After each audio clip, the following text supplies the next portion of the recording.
بسم الله الرحمن الرحيم قد أفلح المؤمنون الذين هم في صلاتهم خاشعون والذين هم عن اللغو معرضون والذين هم للزكاة فاعلون والذين هم لفروجهم حافظون إلا على أزواجهم أو ما ملكت أيمانهم فإنهم غير ملومين فمن ابتغى وراء ذلك فأولئك هم العادون والذين هم لأماناتهم وعهدهم راعون والذين هم على صلواتهم يحافظون أولئك هم الوارثون الذين يرثون الفردوس هم فيها خالدون ولقد خلقنا الإنسان من سلالة من طين ثم جعلناه نطفة في قرار مكين ثم خلقنا النطفة علقة فخلقنا العلقة مضغة فخلقنا المضغة عظاما فكسونا العظام لحما ثم أنشأناه خلقا آخر فتبارك الله أحسن الخالقين ثم إنكم بعد ذلك لميتون ثم إنكم يوم القيامة تبعثون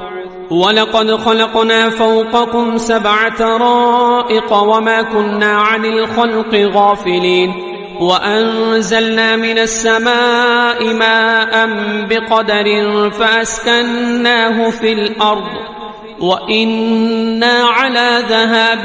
به لقادرون فأنشأنا لكم به جنات من نخيل وأعناب لكم فيها فواكه كثيرة ومنها تأكلون وشجرة تخرج من طور سيناء تنبت بالدهن وصبغ للآكلين وإن لكم في الأنعام لعبرة نسقيكم مما في بطونها ولكم فيها منافع كثيرة ومنها تأكلون وعليها وعلى الفلك تحملون ولقد أرسلنا نوحا إلى قومه فقال يا قوم اعبدوا الله ما لكم من إله غيره أفلا تتقون فقال الملأ الذين كفروا من قومه ما هذا إلا بشر مثلكم يريد أن يتفضل عليكم ولو شاء الله لأنزل ملائكة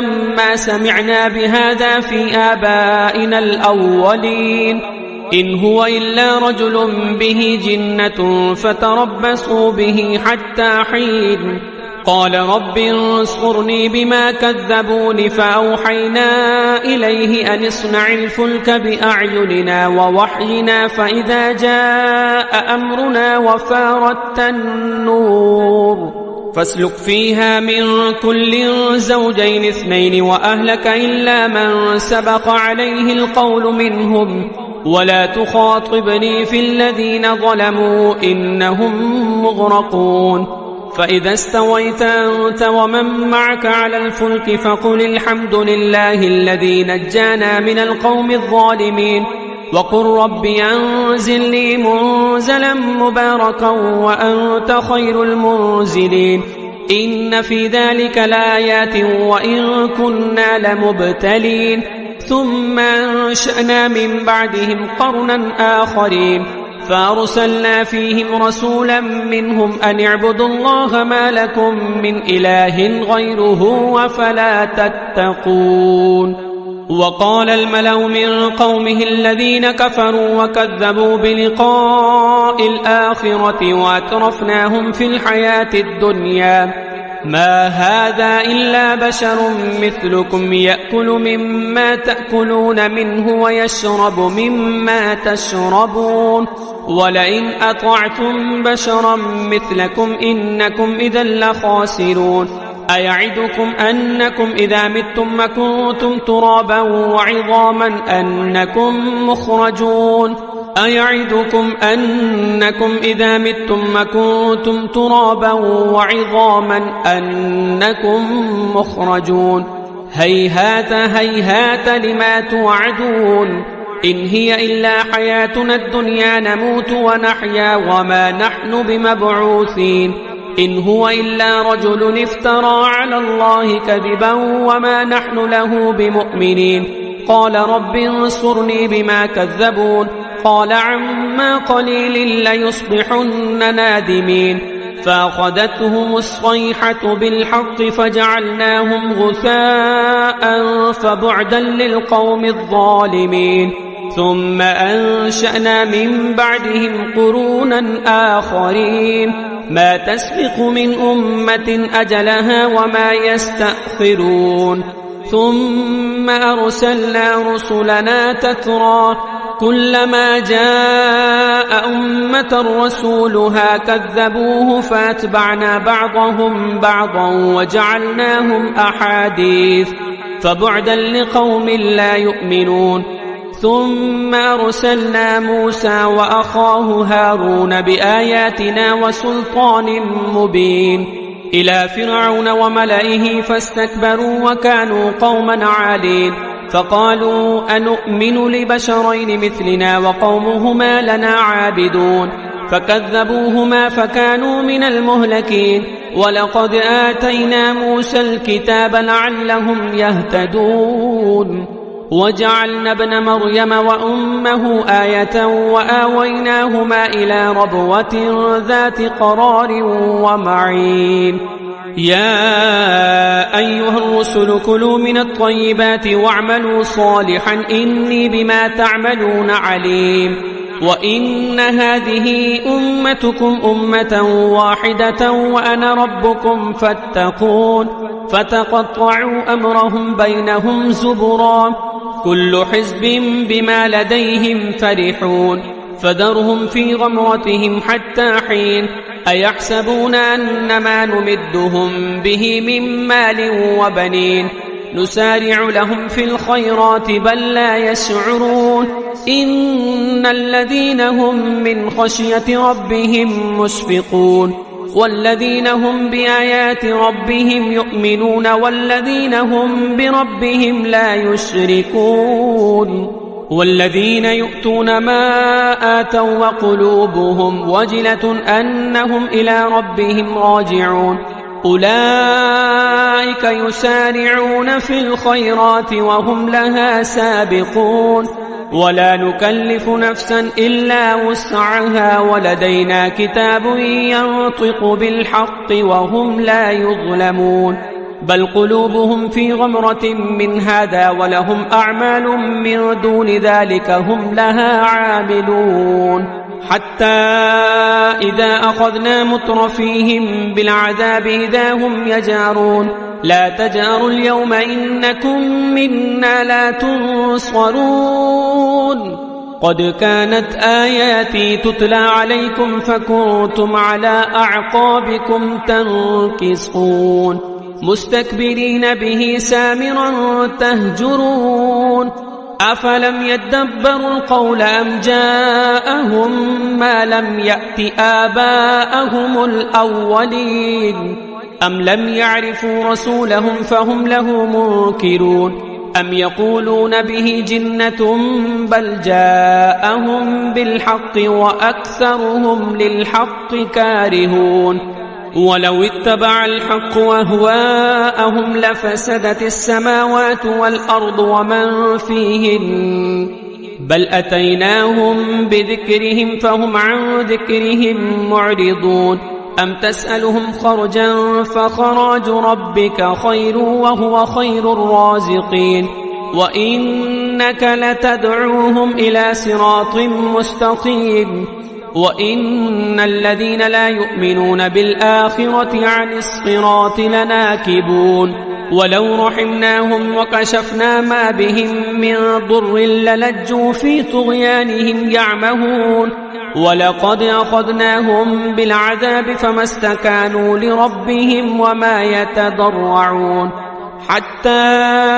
إذا فتحنا عليهم بابا ذا عذاب شديد إذا هم فيه مبلسون وهو الذي أنشأ لكم السمع والأبصار والأفئدة قليلا ما تشكرون وهو الذي ذرأكم في الأرض وإليه تحشرون وهو الذي يحيي ويميت وله اختلاف الليل والنهار أفلا تعقلون بل قالوا مثل ما قال الأولون قالوا أئذا متنا وكنا ترابا وعظاما أئنا لمبعوثون لقد وعدنا نحن وآباؤنا هذا من قبل إن هذا إلا أساطير الأولين قل لمن الأرض ومن فيها إن كنتم تعلمون سيقولون لله قل أفلا تذكرون قل من رب السماوات السبع ورب العرش العظيم سيقولون لله قل أفلا تتقون قل من بيده ملكوت كل شيء وهو يجير ولا يجار عليه إن كنتم تعلمون سيقولون لله قل فأنى تسحرون بل أتيناهم بالحق وإنهم لكاذبون ما اتخذ الله من ولد وما كان معه من إله إذا لذهب كل إله بما خلق ولعلى بعضهم على بعض سبحان الله عما يصفون عالم الغيب والشهادة فتعالى عما يشركون قل رب إما تريني ما يوعدون رب فلا تجعلني في القوم الظالمين وإنا على أن نريك ما نعدهم لقادرون ادفع بالتي هي أحسن السيئة نحن أعلم بما يصفون وقل رب أعوذ بك من همزات الشياطين وأعوذ بك رب أن يحضرون حتى إذا جاء أحدهم الموت قال رب ارجعون لعلي أعمل صالحا فيما تركت كلا إنها كلمة هو قائلها ومن ورائهم برزخ إلى يوم يبعثون فإذا نفخ في الصور فلا أنساب بينهم يومئذ ولا يتساءلون فمن ثقلت موازينه فأولئك هم المفلحون ومن خفت موازينه فأولئك الذين خسروا أنفسهم في جهنم خالدون تلفح وجوههم النار وهم فيها كالحون ألم تكن آياتي تتلى عليكم فكنتم بها تكذبون قالوا ربنا غلبت علينا شقوتنا وكنا قوما ضالين ربنا أخرجنا منها فإن عدنا فإنا ظالمون قال اخسئوا فيها ولا تكلمون إنه كان فريق من عبادي يقولون ربنا آمنا فاغفر لنا وارحمنا وأنت خير الراحمين فاتخذتموهم سخريا حتى أنسوكم ذكري وكنتم منهم تضحكون إني جزيتهم اليوم بما صبروا أنهم هم الفائزون قال كم لبثتم في الأرض عدد سنين قالوا لبثنا يوما أو بعض يوم فاسأل العادين قال إن لبثتم إلا قليلا لو أنكم كنتم تعلمون أفحسبتم أنما خلقناكم عبثا وأنكم إلينا لا ترجعون فتعالى الله الملك الحق لا إله إلا هو رب العرش الكريم ومن يدع مع الله إلها آخر لا برهان له به فإنما حسابه عند ربه إنه لا يفلح الكافرون وقل رب اغفر وارحم وأنت خير الراحمين. بسم الله الرحمن الرحيم. سورة أنزلناها وفرضناها وأنزلنا فيها آيات بينات لعلكم تذكرون. الزانية والزاني فاجلدوا كل واحد منهما 100 جلدة ولا تأخذكم بهما رأفة في دين الله إن كنتم تؤمنون بالله واليوم الآخر وليشهد عذابهما طائفة من المؤمنين. الزاني لا ينكح إلا زانية أو مشركة والزانية لا ينكحها إلا زان أو مشرك وحرم ذلك على المؤمنين. والذين يرمون المحصنات ثم لم يأتوا ب4 شهداء فاجلدوهم 80 جلدة ولا تقبلوا لهم شهادة أبدا وأولئك هم الفاسقون إلا الذين تابوا من بعد ذلك وأصلحوا فإن الله غفور رحيم. والذين يرمون أزواجهم ولم يكن لهم شهداء إلا أنفسهم فشهادة أحدهم 4 شهادات بالله إنه لمن الصادقين. والخامسة أن لعنة الله عليه إن كان من الكاذبين. ويدرع عنها العذاب أن تشهد 4 شهادات بالله إنه لمن الكاذبين. والخامسة أن غضب الله عليها إن كان من الصادقين. ولولا فضل الله عليكم ورحمته وأن الله تواب حكيم. إن الذين جاءوا بالإفك عصبة منكم لا تحسبوه شرا لكم بل هو خير لكم لكل امرئ منهم ما اكتسب من الإثم والذي تولى كبره منهم له عذاب عظيم. لولا إذ سمعتموه ظن المؤمنون والمؤمنات بأنفسهم خيرا وقالوا هذا إفك مبين. لولا جاءوا عليه ب4 شهداء فإذ لم يأتوا بالشهداء فأولئك عند الله هم الكاذبون. ولولا فضل الله عليكم ورحمته في الدنيا والآخرة لمسكم فيما أفضتم فيه عذاب عظيم إذ تلقونه بألسنتكم وتقولون بأفواهكم ما ليس لكم به علم وتحسبونه هينا وهو عند الله عظيم. ولولا إذ سمعتموه قلتم ما يكون لنا أن نتكلم بهذا سبحانك هذا بهتان عظيم. يعظكم الله أن تعودوا لمثله أبدا إن كنتم مؤمنين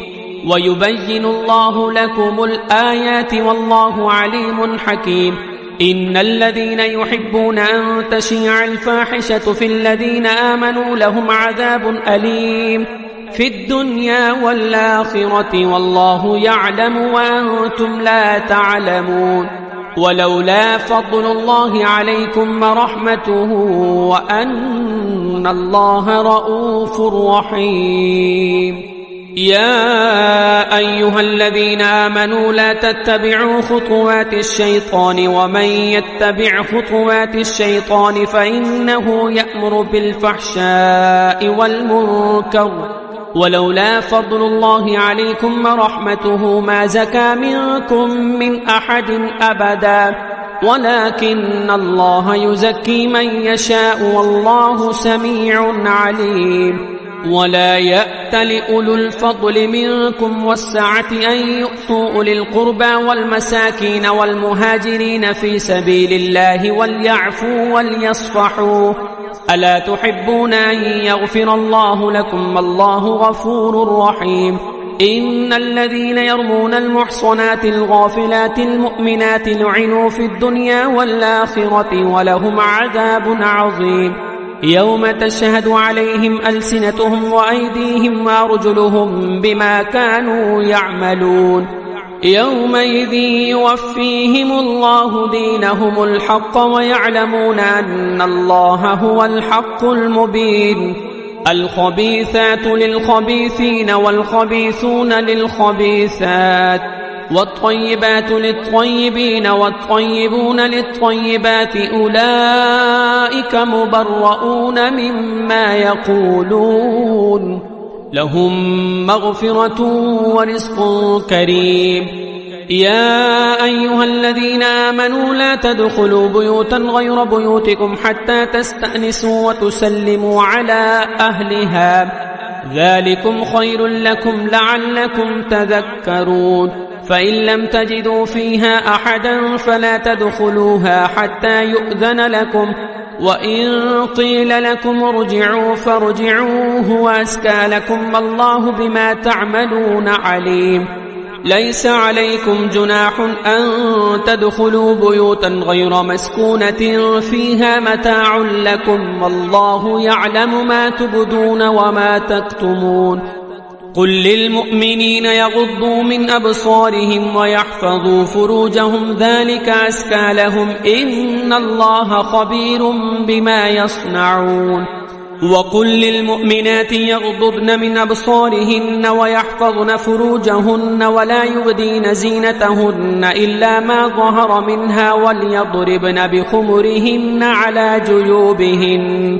ولا يبدين زينتهن إلا لبعولتهن أو آبائهن أو آباء بعولتهن أو أبنائهن أو أبناء بعولتهن أو إخوانهن أو بني إخوانهن أو بني أخواتهن أو نسائهن أو ما ملكت أيمانهن أو التابعين غير أولي الإربة من الرجال أو الطفل الذين لم يظهروا على عورات النساء ولا يضربن بأرجلهن ليعلم ما يخفين من زينتهن وتوبوا إلى الله جميعا أيها المؤمنون لعلكم تفلحون وأنكحوا الأيام منكم والصالحين من عبادكم وإمائكم إن يكونوا فقراء يغنهم الله من فضله والله واسع عليم وليستعفف الذين لا يجدون نكاحا حتى يغنيهم الله من فضله والذين يبتغون الكتاب مما ملكت أيمانكم فكاتبوهم إن علمتم فيهم خيرا وآتوهم مما لله الذي آتاكم ولا تكرهوا فتياتكم على البغاء إن أردنا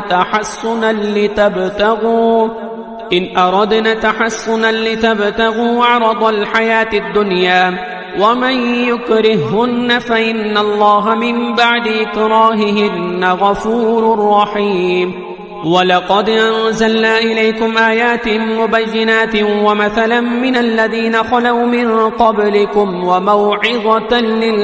للمتقين الله نور السماوات والأرض مثل نوره كمشكاة فيها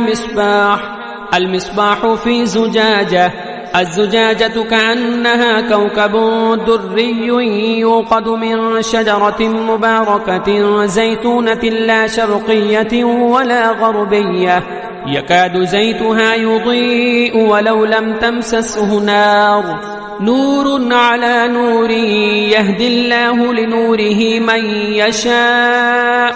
ويضرب الله الأمثال للناس والله بكل شيء عليم في بيوت أذن الله أن ترفع ويذكر فيها اسمه يسبح له فيها بالغدو والآصال رجال لا تلهيهم تجارة ولا بيع عن ذكر الله وإقام الصلاة وإيتاء الزكاة يخافون يوما تتقلب فيه القلوب والأبصار ليجزيهم الله أحسن ما عملوا ويزيدهم من فضله والله يرزق من يشاء بغير حساب والذين كفروا أعمالهم كسراب بقيعة يحسبه الظمآن ماء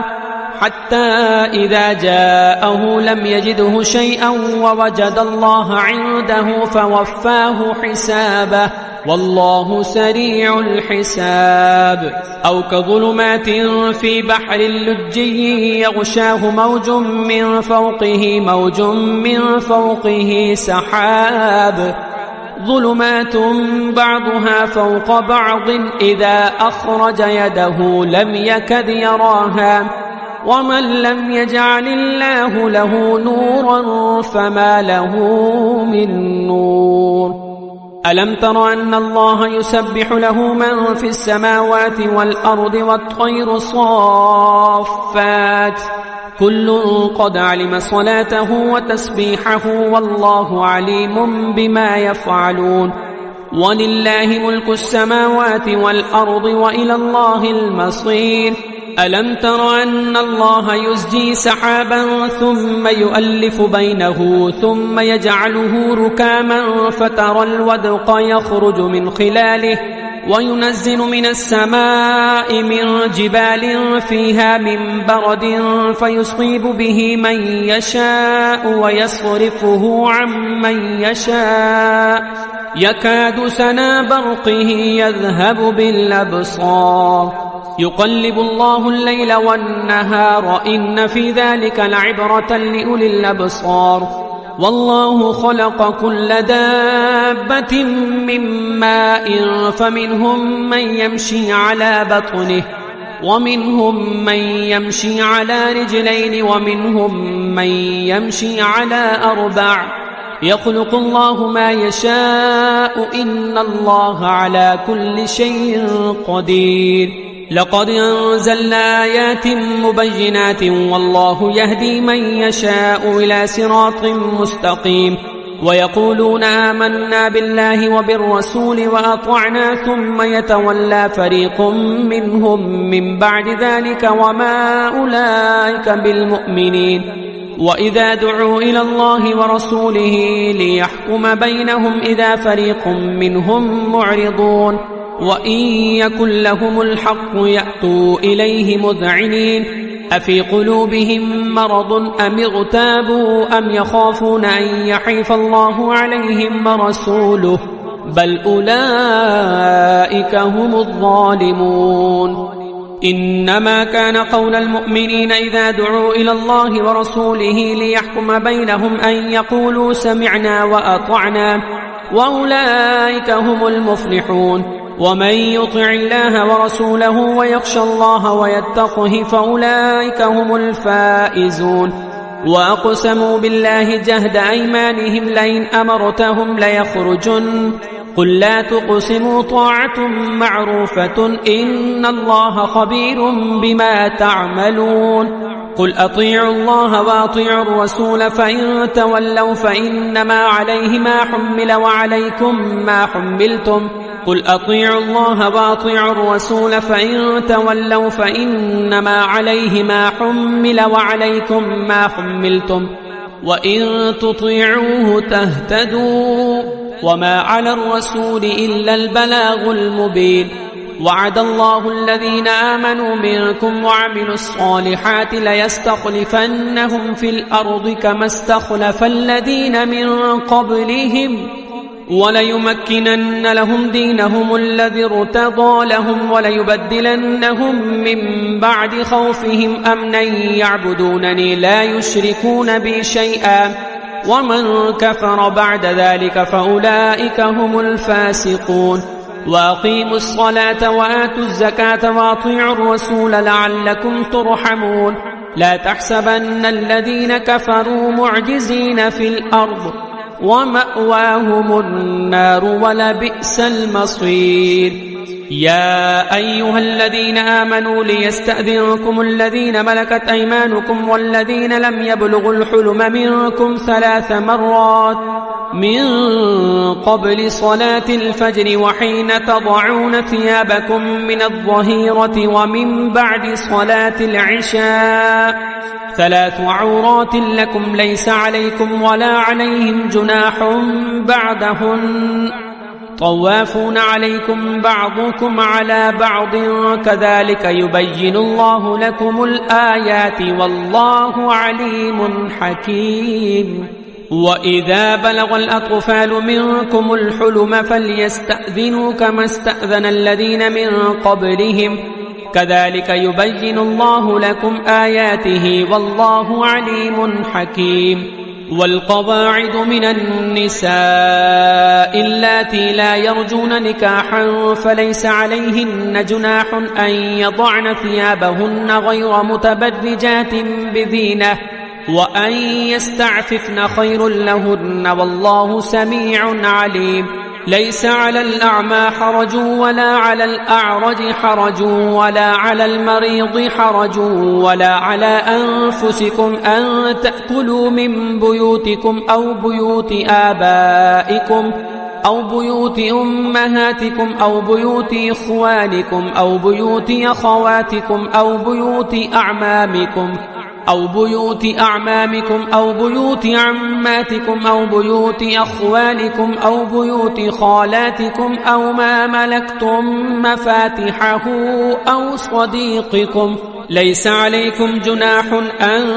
تأكلوا جميعا أو أشتاتا فإذا دخلتم بيوتا فسلموا على أنفسكم تحية من عند الله مباركة طيبة كذلك يبين الله لكم الآيات لعلكم تعقلون إنما المؤمنون الذين آمنوا بالله ورسوله وإذا كانوا معه على أمر جامع لم يذهبوا حتى يستأذنوه إن الذين يستأذنونك أولئك الذين يؤمنون بالله ورسوله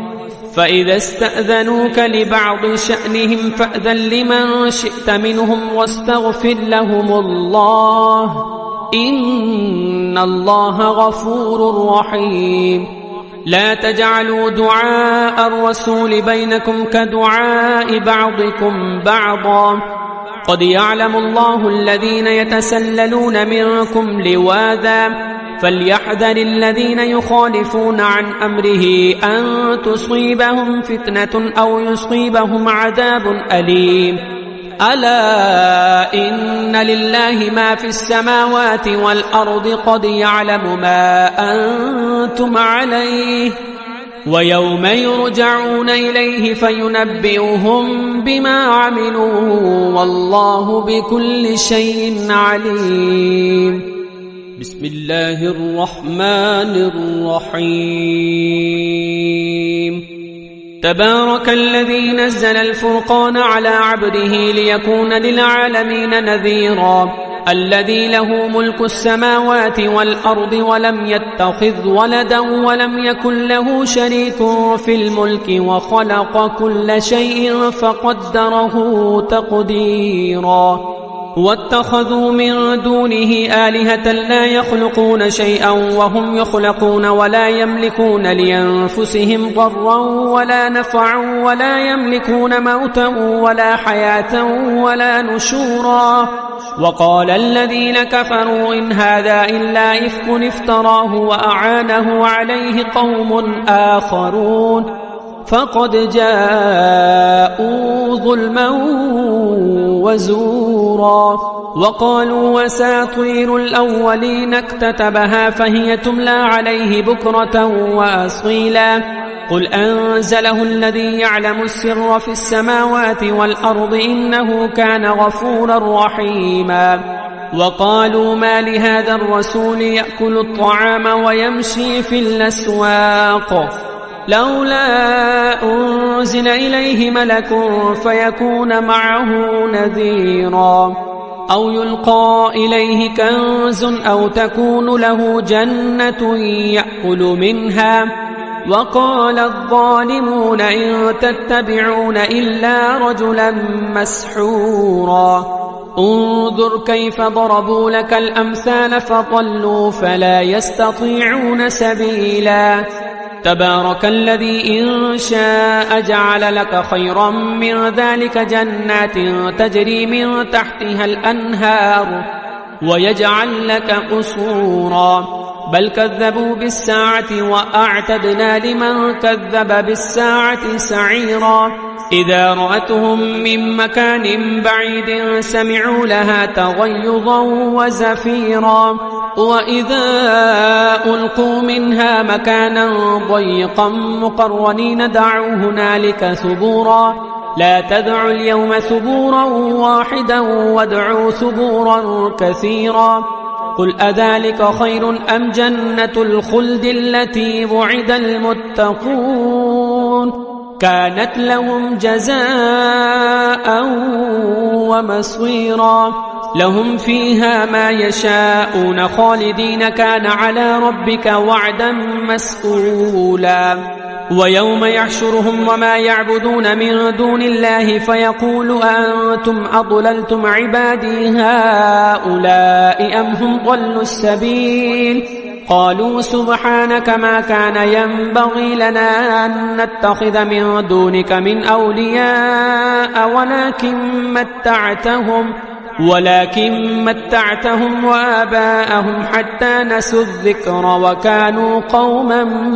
بورا فقد كذبوكم بما تقولون فما تستطيعون صرفا ولا نصرا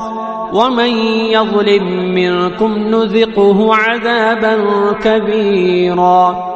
وما أرسلنا قبلك من المرسلين إلا إنهم ليأكلون الطعام ويمشون في الأسواق وجعلنا بعضكم لبعض فتنة أتصبرون وكان ربك بصيرا